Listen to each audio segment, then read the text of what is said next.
Pour terminer, il y a des implémentations logicielles pour faire des réseaux de l'apprentissage profond. Donc, ce qu'il faut comprendre, c'est qu'une des avancées, un des éléments très intéressants avec l'apprentissage profond, c'est qu'il y a des librairies logicielles qui font des traitements qui permettent d'essayer d'expérimenter avec des modèles personnalisés de façon assez aisée. Puis ça se base sur des notions de faire un calcul automatisé des gradients. Donc, sachant que l'apprentissage profond se base essentiellement sur encore une descente du gradient, rétropropagation des erreurs, comme on a vu avec le perceptron multicouche. C'est la même technique qui est utilisée pour entraîner ces réseaux-là. Mais vu qu'on utilise différents modèles de neurones de fonction de transfert, donc on peut mélanger plusieurs choses, on a utilisé des techniques basées sur des graphes computationnels où on va représenter l'ensemble des opérations mathématiques d'un réseau dans un graphe. Donc, on va être capable de capturer l'ordre et la nature des opérations qu'on effectue pour traiter la donnée autant vers l'avant. Ça, c'est direct vers l'avant. On implémente nos unités, nos neurones, nos fonctions de transfert et autres directement. Mais lorsqu'on veut faire un apprentissage par descente du gradient, rétropropagation des erreurs, on est capable d'avoir capturé l'ordre de propagation dans un graphe computationnel pour pouvoir avoir un gradient automatique qui, lui, va calculer de façon analytique, donc vraiment avec les vrais gradients. Ce n'est pas des approximations numériques, c'est vraiment les gradients analytiques implémentés dans une structure de données qui est utilisable pour pouvoir automatiquement établir la procédure pour mettre à jour les poids. Donc, tout ça basé sur des graphes computationnels.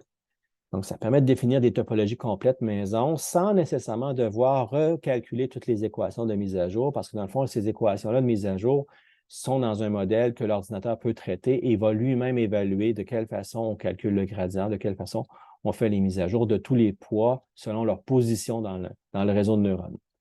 Donc, plus besoin de faire dérivés analytiques manuellement dans le cas général, sauf pour certains éléments particuliers.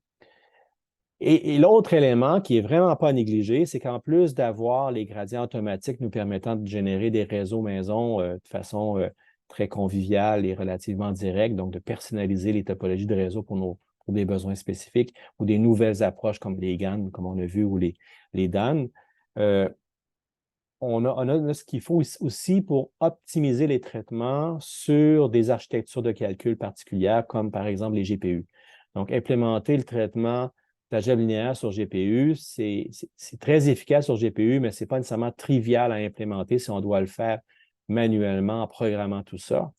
Donc, avec ces modèles-là de graphes computationnels, on est en mesure d'avoir des implémentations très efficaces parce que carrément, le modèle peut être compilé, dans une sorte de compilation du modèle qui se fait pour exploiter très efficacement le GPU. Donc, l'ordinateur va être en mesure d'organiser les traitements d'une façon telle que on va avoir de très bonnes performances sur un GPU. On va tirer le meilleur du GPU pour notre besoin, sans nécessairement être des experts de la programmation GPU. La librairie, elle a déjà été implémentée de façon efficace pour le faire.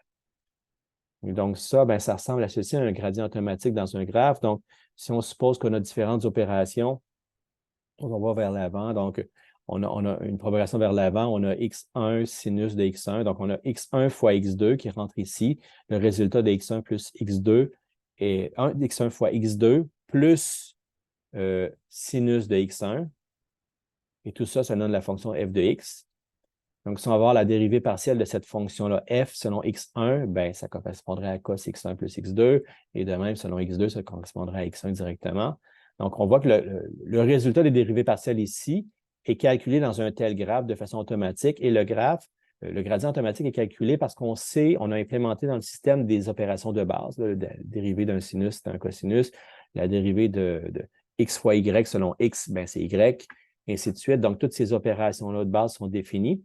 Et donc, dans le graphe computationnel, la méthode est capable d'évaluer, déterminer c'est quoi les dérivées partielles et être en mesure ensuite d'utiliser ça pour faire, par exemple, une mise à jour de paramètres selon la dérivée selon une certaine variable.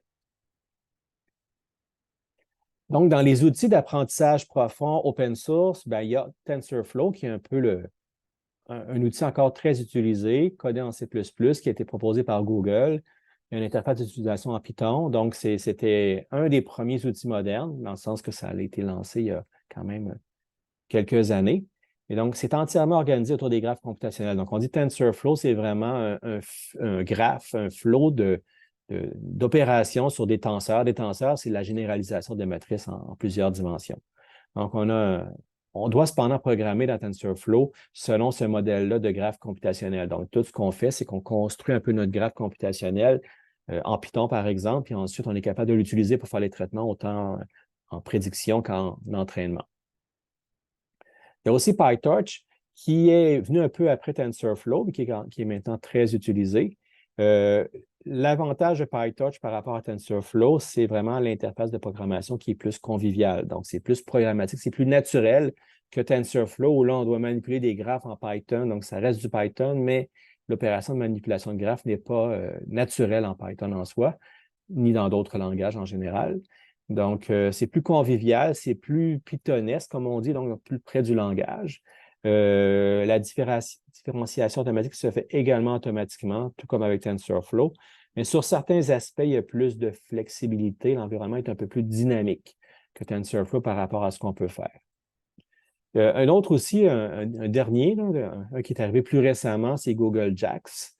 JAX, c'est pas nécessairement spécifique aux réseaux de neurones profonds, mais tout de même utilisé dans ce cas-là et qui vise à répondre à certains besoins aussi, où là, on combine les notions de gradient automatique et de calcul numérique haute performance dans une interface standard qui se rapproche plus de l'interface NumPy. Donc, avec JAX, on peut faire plus que de l'apprentissage profond. On peut vraiment avoir des machines ou des traitements